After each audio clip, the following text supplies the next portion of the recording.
Hi, this is Jay at Tea Party Patriot Place with T-Shirt Chronicle 1B.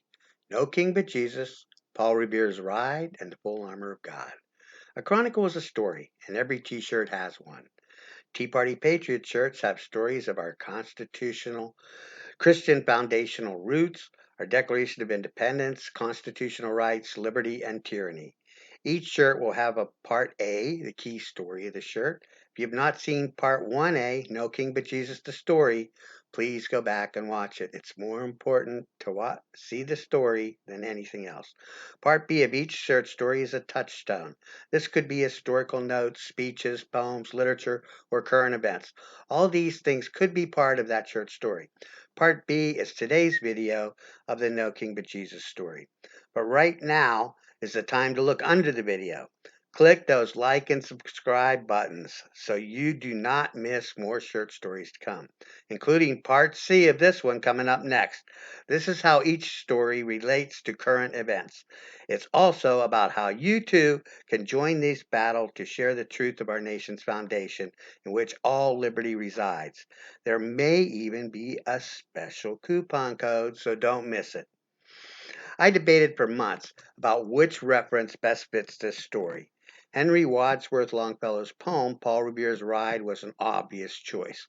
The first sentence of the story on the back of this shirt reminds us of the now famous ride. He wrote it as a wake up call to American patriots in 1860.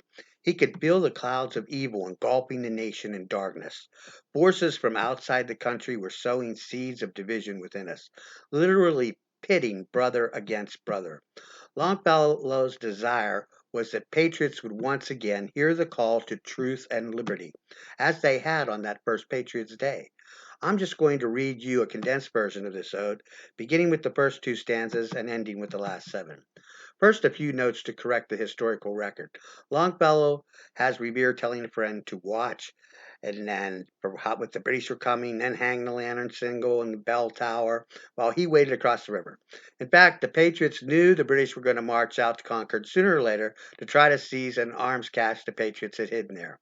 Revere had helped devise the plan with other members of the Sons of Liberty to warn their counterparts across the river in Charlestown. The evening of April 18, 1775, Revere was alerted the British were moving out that night by sea on their path to Concord.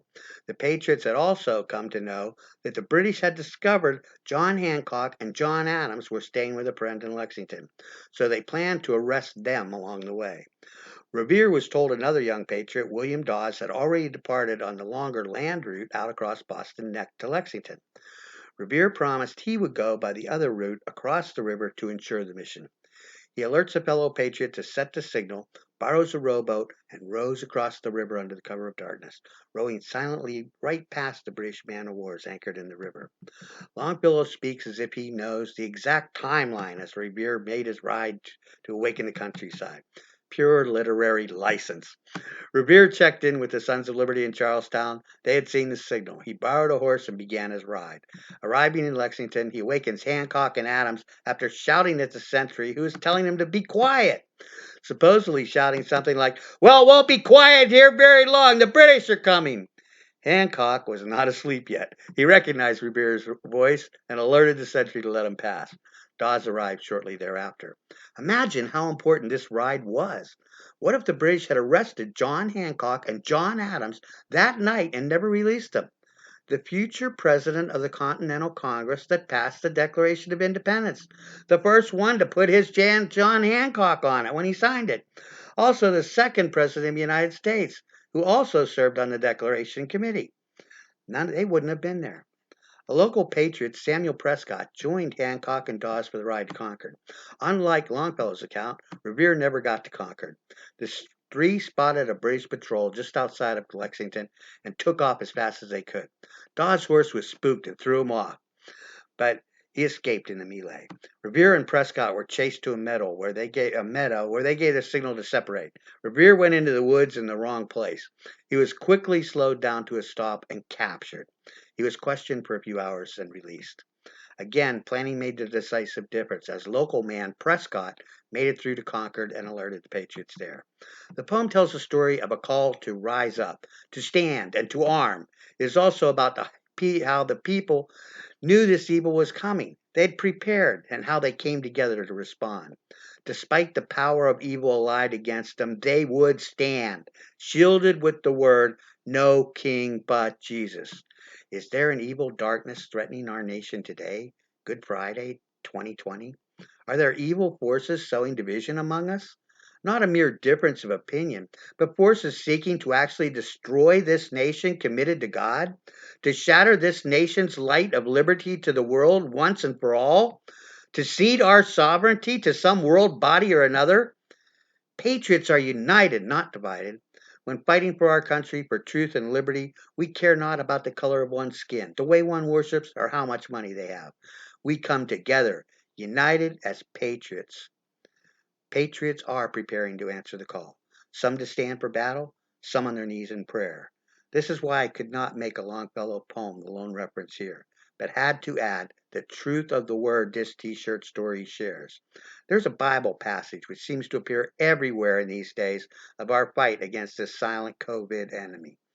When fighting for truth, one puts on the full armor of God.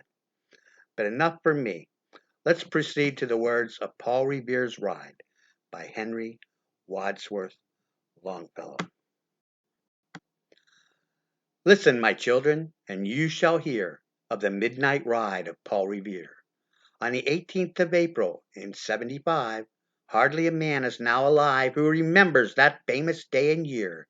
He said to his friend, "If the British march by land or sea from the town tonight, hang a lantern aloft in the belfry arch of the North Church Tower as a signal light. One if by land, and two if by sea.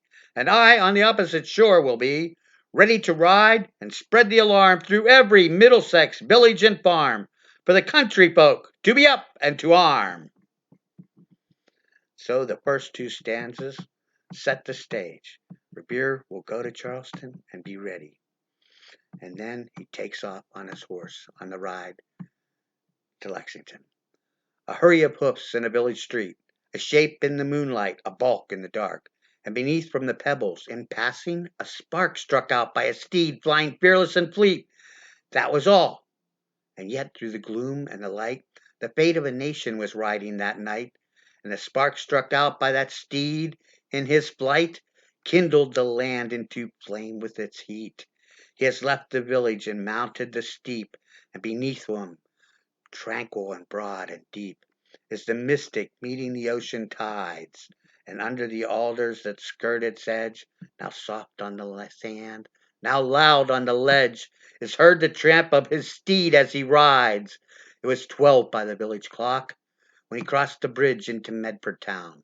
He heard the crowing of the cock and the barking of the farmer's dog, and felt the damp of the river fog that rises after the sun goes down. It was 1 by the village clock when he galloped into Lexington. He saw the gilded weathercock swim in the moonlight as he passed, and the meeting house windows, blank and bare, gaze at him with a spectral glare, as if they already stood aghast at the bloody work they would look upon. It was 2 by the village clock when he came to the bridge in Concord town. He heard the bleating of the flock and the twitter of birds among the trees, and felt the breath of the morning breeze blowing over the meadows brown. And one was safe and asleep in his bed, who at the bridge would be first to fall, who that day would be lying dead, pierced by a British musket ball. You know the rest in the books you have read, how the British regulars fired and fled, how the farmers gave them ball for ball from behind each fence and farmyard wall, chasing the redcoats down the lane, then crossing the fields to emerge again under the trees at the turn of the road, and only pausing to fire and load. So through the night rode Paul Revere, and so through the night went his cry of alarm to every Middlesex village and farm. A cry of defiance and not of fear, a voice in the darkness, a knock at the door, and a word that shall echo forevermore.